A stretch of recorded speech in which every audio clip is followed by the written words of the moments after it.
اور اس کے بعد جو آواز سنی اس کا ربط ہے ان باتوں سے، یہ جبرائیل بتائے گا۔ جبرائیل کیسی آواز؟ کہا آج سے 70 سال پہلے ہم فرشتوں میں یہ بحث ہو رہی تھی کہ جہنم کا سب سے چھوٹا عذاب کیا؟ اب جہنم کے جس عذاب پہ نگاہ ڈالے وہ بڑا لگتا، کہاں لنکا میں غالباً ہر ایک 52 گز کا ہوتا، جہنم کے جس عذاب کو دیکھیں ہر ایک اتنا بڑا لگتا ہے، چاہے سانپ ہوں، چاہے بچھو ہوں، چاہے کوڑے ہوں، چاہے وہ آگ ہو، چاہے وہ سورہ واقعہ کے آخر میں بیان کیا ہوا عذاب ہو، چاہے وہ سورہ ابراہیم کی آیتیں ہوں، چاہے وہ سورہ حج کی۔ فرشتے فیصلہ نہ کر پائے کہ جہنم کا سب سے چھوٹا عذاب کیا۔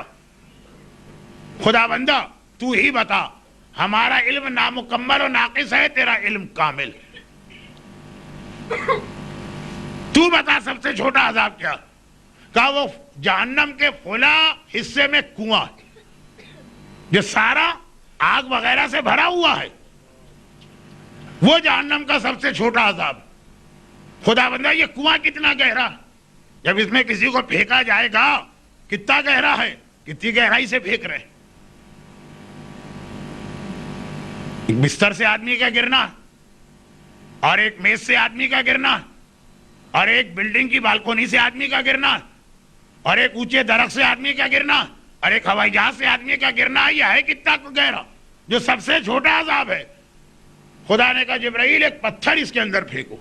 70 سال پہلے وہ پتھر میں نے پھینکا تھا، وہ گر رہا تھا، گر رہا تھا، گر رہا تھا، گر رہا تھا، آج جا کے اس کنویں کی تہہ سے ٹکرایا، یہ اس پتھر کے ٹکرانے کی آواز، جو جہنم کا سب سے چھوٹا عذاب ہے۔